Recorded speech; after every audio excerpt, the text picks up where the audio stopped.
Hey guys welcome to single Tamil. ஒருத்தன் கேட்டிருந்தாங்க, ஆனால் ஜெய் மென்ஸ்க்கு வீடியோ போடுங்க.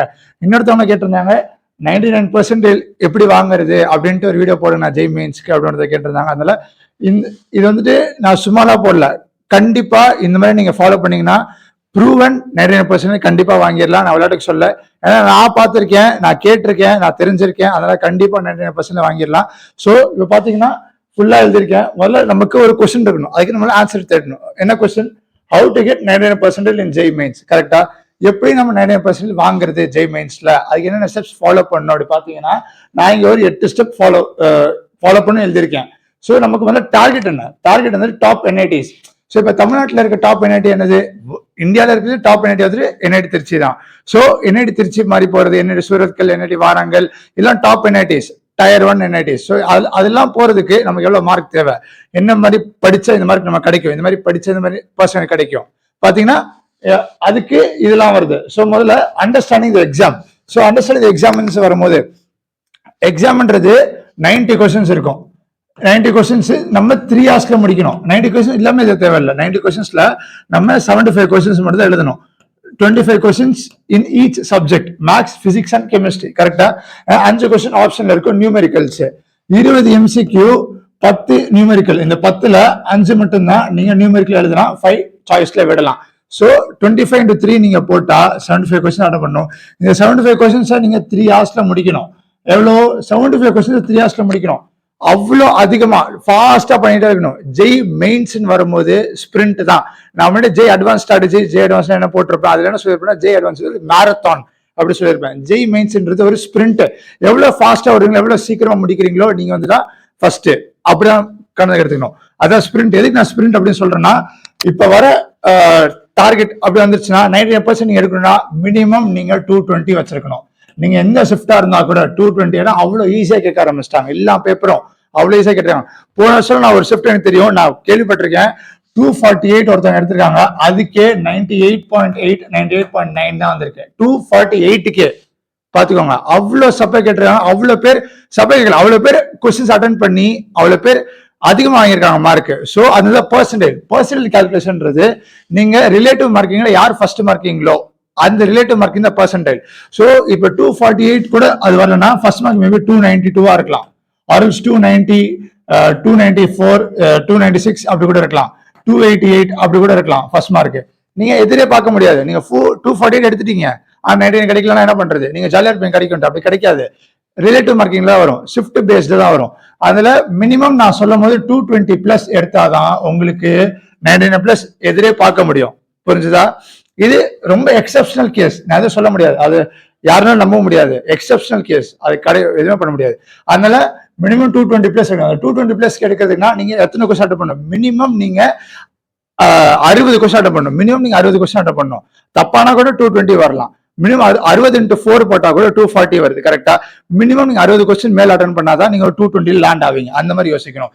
60 கொஸ்டின் நீங்க 3 ஹவர்ஸ்ல முடிக்கணும். என்னது? பிசிக்ஸ், கெமிஸ்ட்ரி, மேக்ஸ் எல்லாமே சேர்த்து. ஸோ 60 வச்சா கூட 20 வச்சா கூட மேக்ஸ்ல 20 போட்டலாம் சுலபமே கிடையாது. அவ்வளவு ஸ்பீடா, அது 1 ஹவர்ல நீங்க வச்சா கூட. அதனால சொல்றேன், ஸ்பிரிண்ட் எவ்வளவு ஃபாஸ்டா ப்ராக்டிஸ் பண்றீங்களோ, எவ்வளவு ஃபாஸ்டா போடுறீங்களோ அப்புறம் நீங்க அதிகமா மார்க் வாங்கலாம். அதான் ஸ்பிரிண்ட். அதனால கெமிஸ்ட்ரி, பிசிக்ஸ்ல நான் அவுட் ஆஃப் ப்ராப்ளம் நிறைய போட்டிருப்பேன். அதனால 1 minute 30 seconds எடுக்கிற வீடியோ, 30 seconds போடுற சம்மு அந்த மாதிரி தான் எடுத்திருப்பேன். ஸோ அந்த மாதிரி நீங்க போட ட்ரை பண்ணுங்க. அந்த மாதிரி டக்கு டக்குன்னு போட ட்ரை பண்ணாதான், டக்கு டக்குன்னு போட்டாதான் சம் அக்யூரேட்டா இருக்கணும். அக்யூரேசி 100% இருந்து ஃபாஸ்டா போட ட்ரை பண்ணுங்க. அவ்வளவு ப்ராக்டிஸ் இருக்கணும் உங்களுக்கு. அப்பதான் நீங்க சக்சஸ் ஆக முடியும். 99% பிளஸ் வாங்க முடியும். புரிஞ்சுதா? ஸோ அண்டர்ஸ்டாண்டிங் எக்ஸாம் அண்டர்ஸ்டாண்ட் பண்ணியாச்சா? நெக்ஸ்ட் இதெல்லாம் பண்றதுக்கு என்ன புக்ஸ் ரெஃபர் பண்ணணும்? ஆக்சுவலி கேட்டிருந்தாங்க ஒருத்தவங்க வந்துட்டு, அண்ணா பிசிக்ஸ் கெமிஸ்ட்ரி தனியா, பிசிக்ஸ் கெமிஸ்ட்ரி மேக்ஸுக்கு தனியா நீங்க ஜெய் மெயின் ஸ்ட்ராட்டஜி போடுங்க, என்ன புக்ஸ் ரெஃபர் பண்ணணும், என்ன மாதிரி படிக்கணும். லாஸ்ட் நேத்து போட்ட வீடியோக்கு கமெண்ட் வந்துருந்துச்சு. கண்டிப்பா நெக்ஸ்ட் வர வீடியோஸ் வந்துட்டு JEE main strategy for physics, for chemistry, for maths மூணுத்துக்கு தனித்தனியா வரும். So stay tune. நான் இப்ப நார்மலா சொல்லணும்னா மேக்ஸுக்கு வந்துட்டு Cengage full and full complete Cengage படிச்சிருங்க.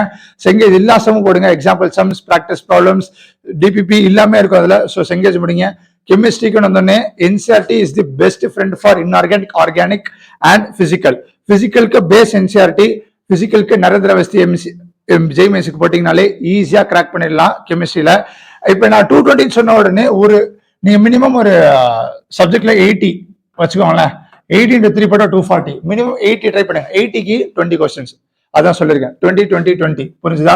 So இந்த மாதிரி ட்ரை பண்ணுங்க. அதுக்கப்புறமா புக்ஸ் நெக்ஸ்ட் பிசிக்ஸ் புக்ஸ் அப்படி வரும்போது ஃபவுண்டேஷன், ஸ்ட்ராங் ஃபவுண்டேஷன், அப்படி ஸ்ட்ராங் எழுதிருக்கேன். ஸ்ட்ராங் ஃபவுண்டேஷன் ஹெச்சி வருமா, அவ்வளோ சூப்பரான concept.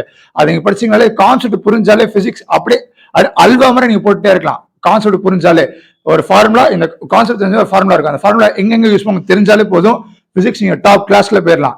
Just simple formula base. நேற்று கூட வீடியோ போட்டிருந்தேன், out approach problem for modern பிசிக்ஸ்ன்ட்டு.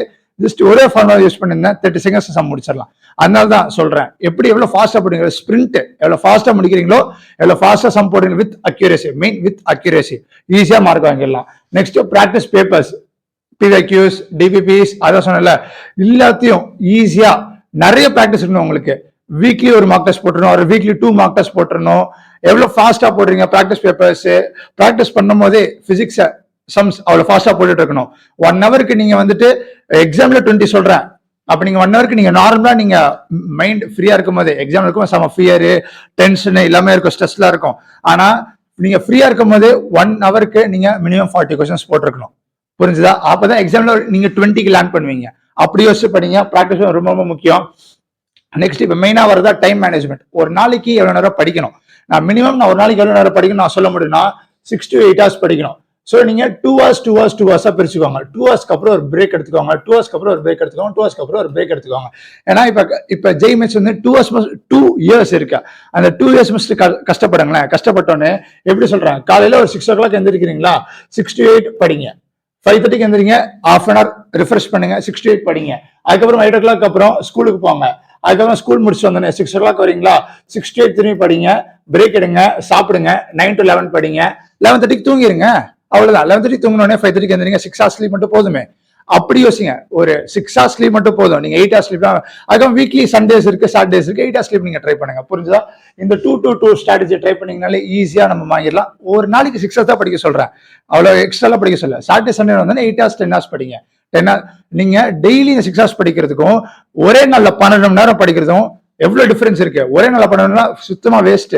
நான் இப்ப சொல்றேன், சுத்தமா வேஸ்ட். டெய்லி படிங்க. Physics, chemistry, maths, 2 hours physics, 2 hours chemistry, 2 hours maths, அந்த மாதிரி படிங்க. நான் எப்பவுமே ஒரு வீடியோ சொல்லியிருப்பேன், டெய்லி 3மே படிச்சிருக்கேன். பிசிக்ஸ், கெமிஸ்ட்ரி, மேக்ஸ் 3மே படிச்சிருக்கேன். புரிஞ்சுதா? சோ நெக்ஸ்ட் பாத்தீங்கன்னா சப்ஜெக்ட் ஸ்ட்ராட்டஜி வருமா, அதான் ஒருத்தன் கேட்டிருந்தாங்கல்ல, அதனால 3மே ஸ்டார் போட்டு வச்சிருக்கேன். டைம் மேனேஜ்மெண்ட்டுக்கு ஒருத்தன் வீடியோ கேட்டிருந்தாங்க, அதுக்கும் தனியா ஒரு வீடியோ வருது. இதோட சூப்பரா எக்ஸ்பிளேஷன் நான் சொல்லிடுறேன். நெக்ஸ்ட் சப்ஜெக்ட் ஸ்ட்ராட்டஜி தனியா வீடியோ வருது, ரிவிஷன் தனியா வீடியோ வருது. இப்ப சப்ஜெக்ட் ஸ்ட்ராட்டஜின்னு வரும்போது பிசிக்ஸ் வந்து கான்செப்ட் அதை எச்ஆர்மா படிச்சதுக்கு அப்புறமா அவ்வளவு சம்ஸ் போட்டே இருக்கணும். சம்ஸ் போட்டு சில கான்செப்டுவல் பேஸ்டு பிசிக்ஸ்ல கேட்பாங்க, PQs போட்டு பாருங்க, உங்களுக்கு அவேர்னஸ் இருக்கு அப்படி கேட்டிருக்காங்கன்ட்டு. ஜெய்மிஸ் அவ்வளோ 20 years பேப்பர்ஸ் எடுத்துக்கோங்க, ஈஸியா எல்லாமே ஆன்லைன் அவைலபிள். ஆன்லைன்ல போய் செக் பண்ணுங்க, PQs எல்லாமே ஆன்லைன் அவைலபிள். ஸோ செக் பண்ணிட்டு படிங்க. நெக்ஸ்ட் மேக்ஸ் வரும்போது, மேக்ஸ்ன்றது நான் எப்பயுமே சொல்லியிருப்பேன், படிக்கிறது அப்படியே புக்கை பார்த்து படிக்கிறதா கிடையாது, சம் போட்டே இருக்கணும். நீங்க புக் எடுக்கிறீங்களா, 100 சம் இன்னைக்கு போடணும். அந்த மாதிரி இப்ப 2 ஹவர்ஸ்ல நீங்க மினிமம் மேக்ஸ்ல அவ்வளவு சீக்கிரத்துல போட முடியாது. 2 ஹவர்ஸ்ல 40 கொஸ்டின்ஸ் 50 கொஸ்டின்ஸ் முடிச்சிருக்கணும். நீங்க அவ்வளோ மேக்ஸ் இன்ட்ரெஸ்டா இருக்கீங்கன்னா ஒரு 1 hour எக்ஸ்ட்ரா போட்டு ஒரு நாளைக்கு 100 சம்ஸ் டார்கெட் வச்சுட்டு, இந்த டெய்லி டார்கெட்ஸ் நீங்களா கிரியேட் பண்ணிக்கிட்டு, நீங்களா உங்களுக்கு என்ன முடியுமோ at the level, at the point உங்களால என்ன முடியுமோ நீங்க ட்ரை பண்ணலாம். நெக்ஸ்ட் கெமிஸ்ட்ரிக்கு வரும்போது ஃபுல் அண்ட் ஃபுல் என்சிஆர்டியா அப்படியே உங்களுக்கு ஃப்ரெண்டா வச்சுக்கிட்டு என்சிஆர்டி லைன் வழியா படிச்சுக்கிட்டே இருங்க. இது மிஸ் பண்ணாதீங்க. ஏன்னா உங்களுக்கு என்சிஆர்டி எல்லாம் வேற எதுவுமே கிடையவே கிடையாது. அந்த என்சிஆர்டி நான் எல்லாத்துக்கும் வீடியோ சொல்லிட்டே இருப்பேன், கெமிஸ்ட்ரி என்சிஆர்டி மட்டும்தான். ஸோ புரிஞ்சுதா? நெக்ஸ்ட் ரிவிஷனுக்கு ஒருத்தன் கேட்டிருந்தாங்க, அண்ணா ரிவிஷனுக்கு வீடியோ போடுங்கண்ணா, நான் எப்படி எஃபெக்டிவா ரிவிஷன் பண்றது அப்படின்னு கேட்டிருந்தீங்க. கண்டிப்பா அடுத்தடுத்த வரையோட வந்துட்டே இருக்கு. ஆனா இப்போதைக்கு நான் ரிவிஷன் என்ன சொன்னேன்னா, என்னதான் நீங்க படிச்சா கூட வீக்லி ட்வைஸ் ரிவைஸ் பண்ணிக்கிட்டே இருக்கணும். அதை வீக்லி ட்வைஸ் நான் சொல்லும்போது சாட்டர்டே ஒரு தடவை, சண்டே ஒரு தடவை. வீக்லி என்ன படிக்கிறீங்களோ, ஸ்கூல் போயிட்டு வந்து ஸ்கூலுக்கு முன்னாடி என்ன படிக்கிறீங்களோ, நான் அந்த மாதிரி ஸ்ட்ராட்டஜி சொன்னதுக்கு அப்புறமா சாட்டர்டே ஒரு தடவை படிக்கிறீங்க, சண்டே ஒரு தடவை படிக்கிறீங்க. அப்பதான் உங்களுக்கு ஞாபகம் இருக்கும். இப்ப நிறைய பேர் ரொம்ப அதிகமா படிச்சுட்டே இருப்பாங்க, ஆனா அவங்களுக்கு வராது. ஆனா நீங்க டெய்லி படிக்கிறீங்க, கொஞ்சம் கொஞ்சமா படிக்கிறீங்க, அப்புறமா ரிவிஷன் பண்றீங்க. ரிவிஷன் பண்ணவே ஒருத்தன் டெய்லி படிச்சுட்டு இருக்கானா அவனும் வேஸ்ட், ரிவிஷன் பண்ணாதவனும் வேஸ்ட். ரிவிஷன் பண்ணாதான் நீங்க டாப் கிளாஸ்ல இருக்க முடியும், இதை அட்டைன் பண்ண முடியும் 99%. உங்களுக்கு அப்பதான் ஞாபகம் இருக்கும், ஏன்னா அவ்வளவு படிக்கிறீங்க, டெய்லி ரிவைஸ் பண்ணிக்கிட்டே இருக்கணும். நெக்ஸ்ட் பாத்தீங்கன்னா கன்சிஸ்டன்ட் அண்ட் மோட்டிவேட்டட். என்னதான் நீங்க இருந்தாலும் டெய்லி இதை நீங்க டார்கெட் பண்ணிட்டே இருக்கணும். அது இல்லாம நீங்க கன்சிஸ்டன்டா இருங்களேன். டிசிப்ளின், அந்த 2 years டிசிப்ளின், கன்சிஸ்டன்டா இருக்கணும். Next motivated. என்னதான் நீங்க கம்மியான மார்க் டெஸ்ட்ல வாங்குறீங்களோ, என்னதான் உங்களால பண்ண முடியலையோ, அடுத்த வாட்டி உங்களுக்கு ஒரு மோட்டிவேஷன், ஒரு ஃபயர் உங்களுக்குள்ள வந்து நீங்க அதை அச்சீவ் பண்ணிடுவேன், அட்டைன் பண்ணிடுவேன், காம்பன்சேட் பண்ணணும். இப்போ 2 hours நீங்க படிக்க முடியல, அடுத்த நீங்க அடுத்த 2 hours காம்பன்சேட் பண்ணணும், அதுக்கு நான் படிப்பேன். அது மோட்டிவேட்டடா இருங்க, கன்சிஸ்டன்டா இருங்க, ஈஸியா கிராக் பண்ணலாம். 99% இதை நீங்க ஃபாலோ பண்ணுங்க, ஈஸியா மார்க் வாங்கலாம். நான் இந்த புக்ஸுக்கு அந்த இந்த ஸ்டடி ஸ்ட்ராட்டஜி, இந்த டைம் மேனேஜ்மெண்ட், இந்த ரிவிஷனுக்கு கண்டிப்பா அடுத்த வர டெய்லி ஒரு வீடியோ போட சொல்றேன். அடுத்தடுத்த ஒரு வீடியோல கண்டிப்பா வீடியோ வந்துட்டே இருக்கு. எதுவா இருந்தாலும் கமெண்ட்ஸ்ல போடுங்க, எல்லா கமெண்ட்ஸ் நான் ரீட் பண்ணி ரிப்ளை பண்ணுவேன். என்னென்ன வீடியோ வேணுமோ எல்லாத்துக்கும் கமெண்ட்ஸ்ல போடுங்க. டெய்லி ஒரு வீடியோ வந்துட்டு இருக்கு, எல்லாத்துக்கும் வீடியோ வரும். நிறைய பேர் கேட்டிருந்தீங்க, எல்லாத்துக்கும் வந்துட்டே இருக்கு. So stay tune, all the best, பார்ப்போம்.